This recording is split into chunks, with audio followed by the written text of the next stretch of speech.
मिथुन राशि वालों, नया जन्म मिलने वाला है। जी हाँ, शारीरिक जन्म नहीं, यह आध्यात्मिक जन्म होगा। ज्योतिषीय आकलन कुछ इस ओर इशारा कर रहे हैं कि अब आपके जीवन में इतने बड़े परिवर्तन होंगे, ऐसे विचित्र घटनाक्रम घटित होंगे कि आपको लगेगा कि जैसे आपका पुनर्जन्म हो गया है। अब आप वो इंसान नहीं रहे हैं जो आप पहले थे, और इस समय और काल पर भी आप कुछ ऐसा ही महसूस कर रहे हैं। आपको ऐसा लग रहा है जैसे कि आपके आसपास के लोग आपको समझना ही नहीं चाहते हैं। आपकी हर बात, आपका हर ख्याल, आपकी हर एक कारगुजारी और हरकत लोगों को आश्चर्य में डालती है। लोग सहमति नहीं हो पाते हैं। अच्छी से अच्छी बात को लोग नकारात्मक वे में लेते हैं। आपकी राशि का स्वामी आपके लगन में ही बैठा हुआ है, लेकिन इस समय बकरी होकर बैठा है। 24 जुलाई को मार्गी हो जाएगा, चिंता की कोई बात नहीं है। बड़ी ही जल्दी आपके जीवन में महापरिवर्तनों की एक झड़ी सी लगने वाली है।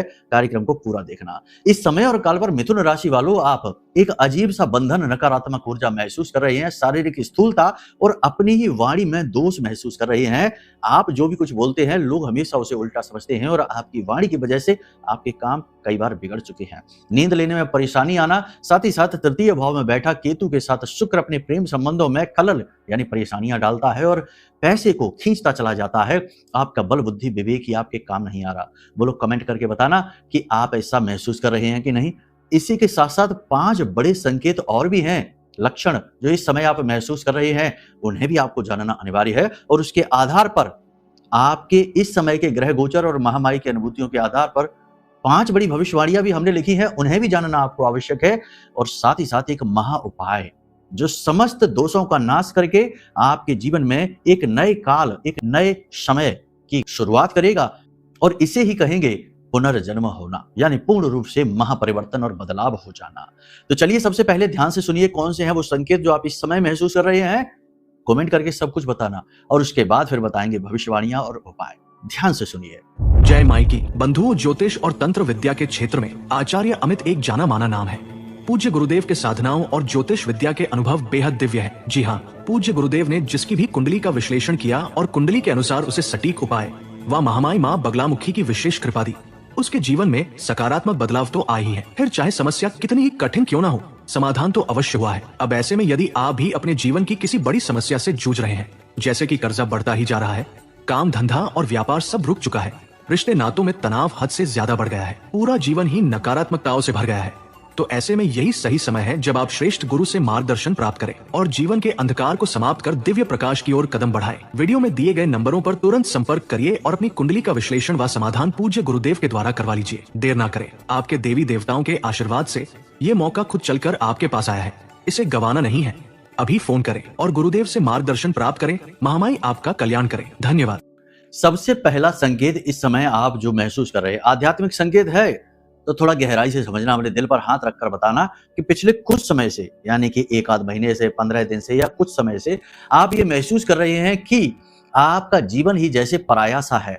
यानी घर वही है, लोग वही है, संसार वही है, जीवन की परिस्थितियां वही है, सब कुछ वही है, लेकिन आपको ऐसा लगता है जैसे कि सब कुछ पराया सा है। आपका इस संसार में कोई काम ही नहीं है। आपका ऐसा भाव उत्पन्न हो रहा है कि आपको लग रहा है जैसे कि जीवन से अपनापन समाप्त होता जा रहा है। जीवन के प्रति एक गहरी निराशा, गहरी अरुचि मन में उत्पन्न होती जा रही है, जो आपके मन को कड़वाहट से भर रही है, नकारात्मकता से भर रही है। आप ध्यान से सुनिए, इसका आध्यात्मिक कारण क्या है, ये क्यों महसूस होता है, इसमें अच्छाई है कि बुराई है। ध्यान से सुनिए।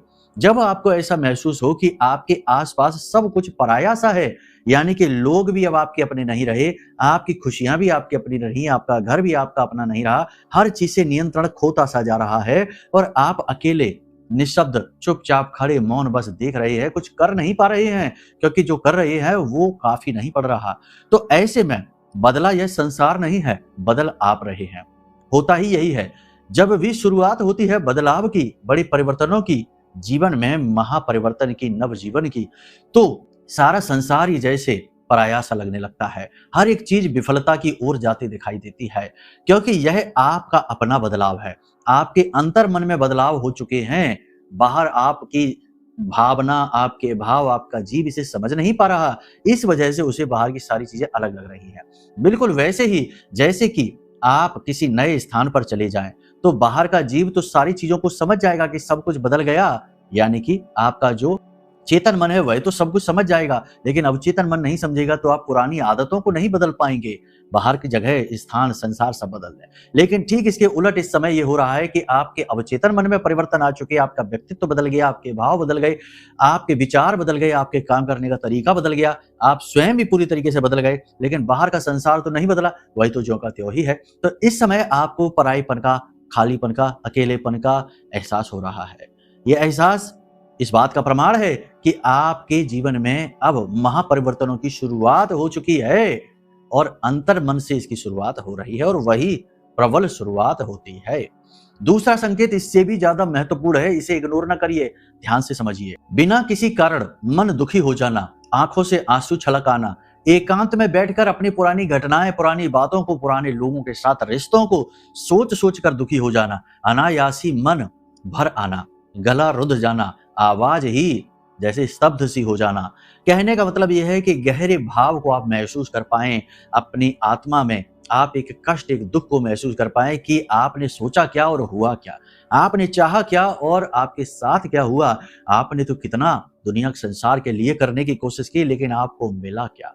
ये गहरा दुख, ये गहरी आपके मन में जो भावना है, ये भाव क्यों है? अध्यात्म में इसे आत्मा की शुद्धि कहा जाता है, अध्यात्म में इसे रेचन कहा जाता है। योगियों और ऋषियों ने इसे रेचन कहा है। रेचन का मतलब होता है आपके अंतर मन में जो कुछ भी भरा है वह जब उबल कर बाहर आने लग जाए तो समझ लो कि अब अंदर एक खालीपन बनने वाला है, एक वैक्यूम बनने वाला है और उसमें कुछ नया भरने वाला है। सोचिए कि कोई भी कप, कोई भी पात्र अगर पहले से ही भरा हुआ है तमाम तरीके की भावनाओं से, तो उसमें कुछ नया कैसे भरोगे आप? तो पहले तो उस कप को, उस बर्तन को खाली करना पड़ेगा। तो आपके मन में जो तरह तरह के भाव, तरह तरह की आपकी तृष्णाएं, तरह तरह के आपके जीवन के उल्टे सीधे अनुभव हैं, वे सब आंसुओं के रूप में बाहर निकलेंगे, नकारात्मकता के रूप में, दुख के रूप में बाहर निकलेंगे। इसी वजह से आपको अचानक से, एकदम से कभी कभी ऐसा महसूस होता है। बोलो होता है कि नहीं? कमेंट करके हमें बताना, ठीक है। एक हमारे दर्शक है, उनका हम कमेंट देख रहे थे तो वो हमें सिखा रहे थे कि कमेंट नहीं होता, उच्चारण कमेंट होता है। तो वो वही बात हो गई कि हमने आपको चांद दिखाया कि देखो आसमान में वो चांद है, और आप चांद ना देखकर हमारी उंगली देख रहे हैं कि गुरुजी आपकी उंगली मैली है, इसे धो लो। ठीक ठीक है ना? तो अब ऐसे मूर्खों को कोई क्या समझाएगा? इन्हें समझने की नहीं, इन्हें 10-20 और जन्म लेने की आवश्यकता है, तब इनकी चेतना थोड़ी सी ऊपर उठेगी। ठीक है? तो ऐसे महामूर्खों से तो खैर हम बात ही नहीं कर रहे हैं, जिनका ज्ञान से कोई लेना देना नहीं, इन्हें बस कुतर्क में आनंद आता है और कुतर्क ही इनके जीवन का उद्देश्य ही है। इसीलिए हर जगह भ्रष्टाचार फैलाकर, कुतर्क फैलाकर, अच्छी से अच्छी चीजों में भी गंदगी ढूंढ लेना इनका जीवन का लक्ष्य बन गया है। समाज में भी ऐसे ही लोगों ने गंदगी फैला रखी है। तो ऐसे महामूर्ख और कुटिल लोगों से हमारा निवेदन है कि हमारे कार्यक्रम ना देखिए, 2 मिनट वाली रीलें देखिए जिसमें बड़ा मनोरंजन है और आपके जीवन का उद्देश्य भी पूरा होगा, क्योंकि आप इसीलिए आए हैं, भोगने के लिए। भोगिए और जाइए, ठीक है। हमारे कार्यक्रम ज्ञानियों के लिए होते हैं, विकसित होने वाले लोगों के लिए होते हैं, जो विकास की राह पर, आत्मोत्थान की राह पर चल रहे हैं, उनके लिए होते हैं, ठीक है। शॉर्टकट वालों के लिए नहीं।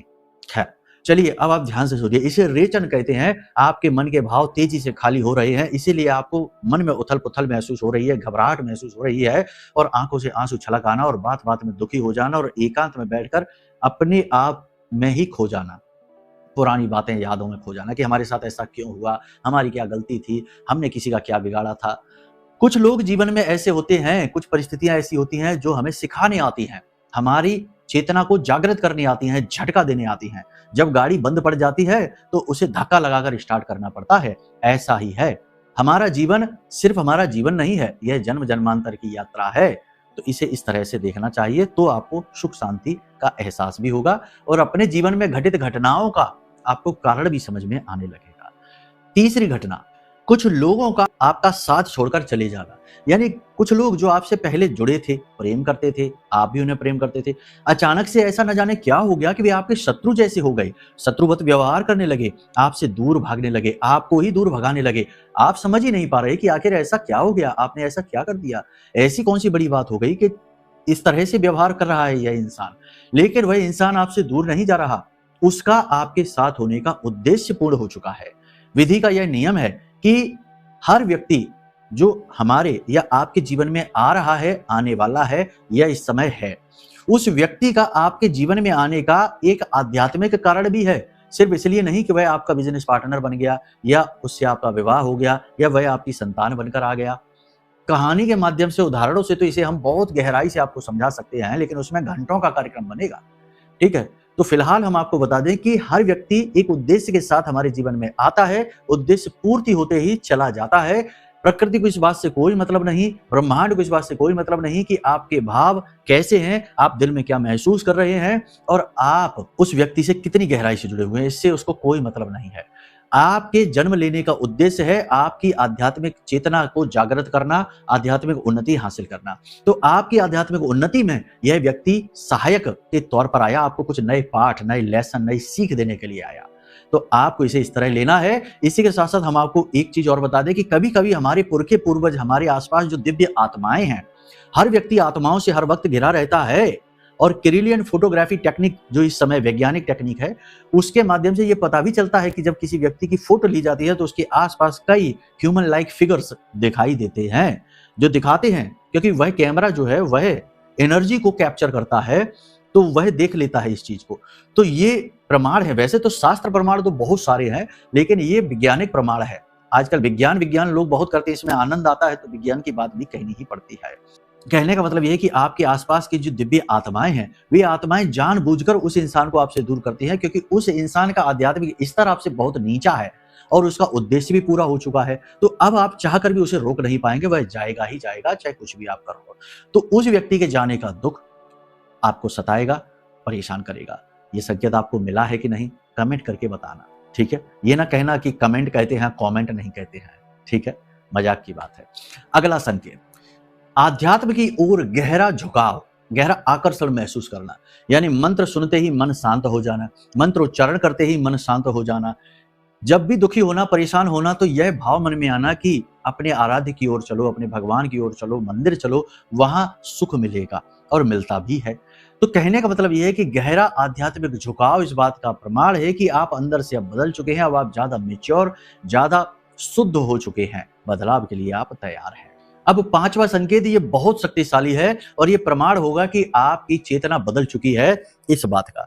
सब कुछ स्पष्ट तौर पर आपको दिखाई देना। जी हाँ, कैसे? ध्यान से सुनिए। कोई भी व्यक्ति आपके सामने आए और आपसे कुछ कहने की कोशिश करे, बोलने की कोशिश करे, उस व्यक्ति के बोलने से पहले ही आपको महसूस हो जाए कि यह क्या कहने वाला है। उस व्यक्ति के आते ही आपको यह महसूस हो जाए कि यह क्यों आया है। यहां तक कि उस व्यक्ति के आने से पहले ही आपको यह महसूस हो जाए कि यह व्यक्ति आपकी ओर आने वाला है या इस व्यक्ति का फोन आपके पास आने वाला है। कहने का मतलब यह है कि एक छठी इंद्री, एक सिक्स्थ सेंस का भाव आपके अंदर जागृत होने लग जाए, यानी कि पहले से ही चीजें अनुभव होने लग जाएं, सपनों में कुछ घटनाएं घटित होती दिख जाएं और वे वास्तविकता में हो जाएं। इसी के साथ साथ सबसे बड़ी बात कि लोगों की बातों के पीछे छिपे हुए कारण, लोगों के मन में छिपे हुए भाव, भावनाओं की सच्चाई, दुनिया की सच्चाई, सारी हकीकतें बिल्कुल स्पष्ट तौर पर आपकी नजरों के सामने आने लग जाएं। तो ये प्रबल प्रमाण है कि अब आप उन्नत हो चुके हैं, विकसित हो चुके हैं। अब आपके जीवन में नई घटनाएं होंगी, नई चीजें घटित होंगी, नए लोग आएंगे और आप नए अनुभव हासिल करेंगे जो ज्यादा बेहतर होंगे। जी हाँ, तो अब बताइए कि इन 5 में से कौन से संकेत हैं जो आपने पिछले कुछ समय में महसूस किए हैं। इस समय महसूस ही किए हैं, वो तो हमने आपको शुरू में बता ही दिए हैं। अब बात करते हैं ग्रहों पर आधारित भविष्यवाणियों की। इन्हें भी इग्नोर न करिए, क्योंकि ये वर्तमान की घटनाएं हैं और वर्तमान के एक्शन ही आपके फ्यूचर को डिसाइड करते हैं। तो कैसे आपको कार्य करना है, क्रम क्या रहेगा, सब कुछ बताते हैं, ध्यान से सुनिए। तो सबसे पहले बात करते हैं चंद्रमा की। चंद्रमा का गोचर 2.25 दिन में बदलता है। तो कहने का मतलब यह है कि इस समय चंद्रमा सप्तम राशि में गोचर कर रहा है और यह चंद्रमा आपके धन के आगमन के नए स्रोतों को बनाएगा, आपके प्रयासों के प्रति आपको इमोशनली कनेक्ट करेगा, आप अपने कार्यस्थल पर भावनात्मक तौर पर जुड़ेंगे, उच्च अधिकारियों को आप इंप्रेस कर पाएंगे। नौकरी करने वालों के लिए यह समय बहुत ही अच्छा है। सूर्य गुरु युति नए नौकरी के अवसर उत्पन्न करती है और पुराने जो भी आप कार्य कर रहे हैं, नौकरी कर रहे हैं, वहां पर भी आपकी योग्यता और आपके कार्य कुशलता की तारीफ करवाएंगे। निकट भविष्य में बड़ी जल्दी आपकी सैलरी, आपके प्रमोशन के नए अवसर भी आपको बनाकर देंगे। इस समय आपके कार्य की सक्रियता बढ़ेगी, छोटी छोटी सफलताएं आपको मिलनी शुरू हो जाएंगी। फिर भी हम आपको कहेंगे कि इस समय और काल पर किसी नए वाहन को न खरीदें, नए कार्य को न करें, नए बिजनेस व्यवसाय की शुरुआत न करें, ग्रह परिवर्तन वगैरह न करें, क्योंकि यह महीना जो है चतुर्मास से प्रभावित है और इस समय पर कोई भी नया कार्य करना निषिद्ध रहता है। पूजा पाठ अनुष्ठान करिए, वही ठीक है। इस समय और काल पर कुछ लोग आपसे जरूर जलेंगे, आपकी चुगलियां करेंगे और आपके प्रति बड़ा ही नकारात्मक भाव रखेंगे। उनकी दृष्टि देखकर ही आपको यह महसूस हो जाएगा कि यह इंसान आपसे कितनी घृणा करता है। ऐसे लोगों से आपको बचना है, इनकी छाया से भी आपको दूर रहना है। ये लोग आपके जीवन में इतनी नकारात्मकता भर सकते हैं, तंत्र मंत्र करवा सकते हैं, आपको कुछ भी खिला पिलाकर बंधन में डाल सकते हैं कि फिर आप चाह कर भी कुछ नहीं कर पाएंगे। तो ऐसे लोगों से आपको दूर रहना है। समय इस समय आप बर्बाद ना करें, ये आपके लिए सबसे बड़ी चेतावनी है। और वाणी पर भी आप नियंत्रण रखें। वाणी पर नियंत्रण रखने से हमारा मतलब यहाँ पर यह है कि उल्टे सीधे शब्दों को तो आप बोले ही ना, अपशब्दों का तो आप प्रयोग करें ही ना, गाली गलौज आदि का। दूसरा, अपने स्वयं के लिए भी नकारात्मक बातें अपने मुख से आप ना निकालें, क्योंकि जैसी मन स्थिति वैसी परिस्थिति। आप जब बोलेंगे कि हमारी तो किस्मत ही खराब है, हमारे साथ सब गलत ही होता है, हमारा ये हमारा वो, तो आपके साथ वैसा ही घटित होने लग जाएगा। ग्रही स्थितियां इस प्रकार के संकेत दे रही हैं। तो ये समय है जब आप मैनिफेस्टेशन की ताकत का प्रयोग कर सकते हैं। सुबह जब आप सोकर जागें तो सबसे पहला काम आप ये करें कि कराग्रे वसते लक्ष्मी, अपने दोनों हथेलियों को खोलकर अपने चेहरे के सामने लाएं, दर्शन करें और बोलें कराग्रे वसते लक्ष्मी, आगे के भाग में लक्ष्मी जी का, कर मध्य सरस्वती, मध्य भाग में सरस्वती जी, कर मूले च गोविंदा, निचले भाग में गोविंद यानी भगवान नारायण श्री हरि विष्णु का वास है। और आप कर मूले च गोविंदा प्रभाते कर दर्शनम, सुबह सुबह इनका दर्शन करना है और हाथ मलकर अपने चेहरे पर लगाएं। उसके बाद 10 से 15 मिनट के लिए अपने ही बिस्तर पर आंख मूंद कर बैठ जाएं। चाय कॉफी ना करें, मोबाइल ना देखें, किसी से बोले ना, बात ना करें, मौन की ताकत का अनुभव करें और आंख बंद करके थोड़ी देर के लिए बिल्कुल शांत हो जाएं। विचारहीन होने की कोशिश करें, कोई भी नया विचार ना लाएं। और उसके बाद फिर जब आप सोचें तो उस समय ये सोचें कि आज का दिन आपके जीवन का सबसे अच्छा दिन होगा। आज आपके साथ वो सब कुछ घटित होगा जिसके लिए आप तड़प रहे थे। यानी कि कोई विवाद है तो वहां जीत होगी, धन का आगमन होगा, नौकरी की नई अपॉर्चुनिटी मिलेगी, बिजनेस व्यवसाय में आगे बढ़ेंगे, दुकान है तो आज सेल बहुत अच्छी होगी। तमाम तरीके की जो आपके काम से जुड़ी जो आप चाहते हैं उसके लिए पॉजिटिव अफर्मेशंस अपने मन में आप बोलें। इसी के साथ साथ दूसरा एक और प्रयोग है, इसे भी जरूर करें, बहुत शक्तिशाली प्रयोग है। ऐसा कहा जाता है कि जल के अंदर श्रवण शक्ति होती है और जापान के एक वैज्ञानिक ने यह बात साबित भी की है प्रयोगों के माध्यम से। और हमारे ऋषि मुनि तो इसे प्राचीन काल से ही प्रयोग करते चले आ रहे हैं। चाहे शुद्धिकरण हो, चाहे वरदान देना हो, चाहे आशीर्वाद देना हो, चाहे श्राप देना हो, जल का प्रयोग कमंडल के जरूर करते थे। कमंडल में जो जल होता था उसका, किसी और के घर का जल नहीं पीते थे, क्योंकि जल के अंदर ऊर्जा को खींचने की शक्ति है, श्रवण शक्ति है। तो आप क्या करें, आप सुबह सुबह जो जल पिए तो पहले तो उस पात्र को अपने चेहरे के पास लाइए, उसे देखिए और उसे देखकर बोलिए 11 बार मन ही मन ओम क्लीम, ओम क्लीम। और जब 11 बार बोल लें उसके बाद आप उस घटना को होते हुए उस कांच में, उस पात्र में देखिए जो घटना आप चाहते हैं कि आज आपके साथ जरूर घटित हो। ठीक है, उसे देखिए और उसके बाद उसे आप पी जाइए। 100% हम आपको कहते हैं कि आपका काम कैसा भी हो बनना शुरू हो जाएगा उस दिन, नहीं तो उसके अगले दिन। ये समय ऐसा ही है, इसका सदुपयोग कर डालिए। कोई आपको बताने नहीं आएगा, कहने नहीं आएगा। समय जब बदलता है तो बड़ा धीमे से, चुपके से बदलता है और लोगों को तो इसकी आहट भी नहीं मिल पाती और वो फंसे रहते हैं दलदल में। शरीर में इस समय आप गर्माहट का महसूस करेंगे, थकावट महसूस करेंगे, हल्का बुखार, थकान, तनाव महसूस करेंगे और दर्द का एहसास रहेगा। मेहनत तो आप खूब करेंगे, मेहनत करना भी चाहेंगे, लेकिन शारीरिक बल आपका साथ ज्यादा देगा नहीं। कमर और घुटनों में दर्द, ब्लड प्रेशर आपका ऊपर नीचे, और सबसे बड़ी बात यह है कि आपके गले में और पेट में किसी प्रकार के छाले या दर्द या इन्फेक्शन होने की प्रबल संभावना है। बाल भी इस समय आपके ज्यादा झड़ेंगे और सबसे बड़ी बात कि बिना किसी बात के लोगों से विवाद हो जाएंगे। तो ज्यादा मुखर होकर लोगों से बात ना करें, सोच समझकर और संभलकर बात करें। पारिवारिक वातावरण सुख शांति से भरा रहेगा, बस आपको मौन रहना है, जितना जरूरी है उतना ही बोलना है। जरूरत से ज्यादा जोश आपके लिए कठिनाइयां उत्पन्न करने वाला होगा। दाम्पत्य जीवन की बात करें तो अच्छा चलेगा। जीवन साथी का स्वास्थ्य जरूर थोड़ा सा गिरेगा, सेहत को लेकर चिंतित आप अवश्य रहेंगे, लेकिन जीवन साथी की आप केयर परवाह भी बहुत करेंगे और आप दोनों के बीच प्रेम बढ़ेगा। नए प्रेम संबंध भी बन सकते हैं। प्रेमियों के लिए भी समय ठीक ही है, बस आपस में विश्वास बनाकर रखें, किसी तीसरे व्यक्ति को बीच में ना आने दें। अचानक से आपका प्रेमी कुछ ऐसी बात बोल सकता है, कोई ऐसी घटना या काम कर सकता है जो आपको विचित्र लगेगा और आप उस घटना के बारे में जब सवाल जवाब करेंगे तो झगड़ा हो जाएगा। कमेंट करके बताना ऐसा हुआ कि नहीं। गुप्त प्रेम संबंध उजागर हो जाएंगे। जिनका विवाह नहीं हो पा रहा है, सूर्य और गुरु की युति जो आपकी कुंडली में इस समय बन रही है, विवाह करवा देगी। बंधुओं, एक चीज याद रखना कि जो भी व्यक्ति इस कार्यक्रम को अभी देख रहे हैं, हम आपके ग्रहों के गोचर को बता रहे हैं, चंद्र कुंडली को बता रहे हैं।